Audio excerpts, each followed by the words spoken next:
À l'écran, c'est Manon Bril, docteur en histoire et youtubeuse. Dans sa vidéo, elle s'appelle elle-même Manon. Alors on va l'appeler Manon. Elle a fait une très belle vidéo qui s'appelle « Jésus a-t-il existé? Réponse de la science ». Allez, pas de suspense, voilà la réponse de la science.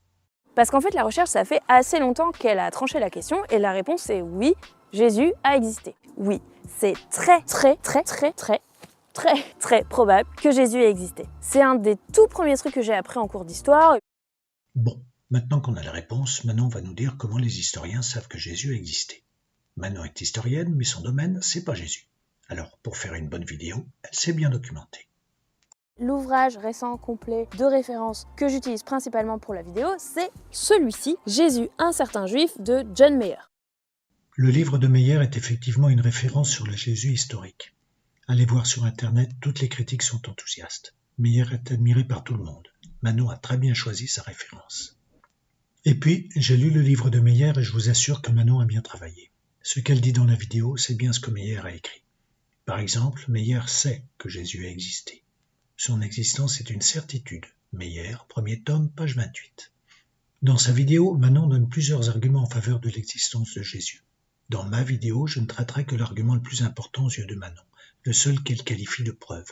Donc c'est pour ça qu'ici on dit qu'on a une preuve par une source non chrétienne que Jésus a existé. Avant de donner cette preuve, Manon prend une précaution.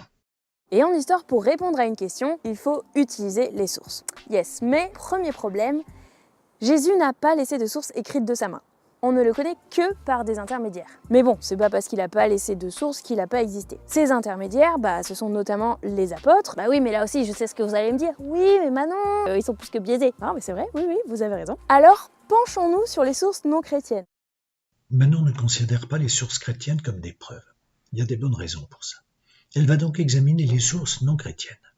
Ce sont des textes d'auteurs non chrétiens qui parlent de Jésus. Le plus intéressant et le plus ancien est l'historien juif Flavius Joseph, qui a écrit quelques phrases sur Jésus et sur les chrétiens. Ce texte se trouve dans un livre que Joseph a publié vers 92. Si Jésus est mort vers l'an 30, Joseph a écrit 2 ou 3 générations après la mort de Jésus. C'est un peu tardif. Manon, comme Meyer, passe beaucoup de temps à discuter pour savoir si le texte est authentique, s'il a bien été écrit par Joseph. Et ils arrivent à la conclusion que oui, c'est bien Joseph qui a écrit la plus grande partie de cette fameuse source non chrétienne sur Jésus. Pour Manon et pour Meyer, c'est une preuve de l'existence de Jésus.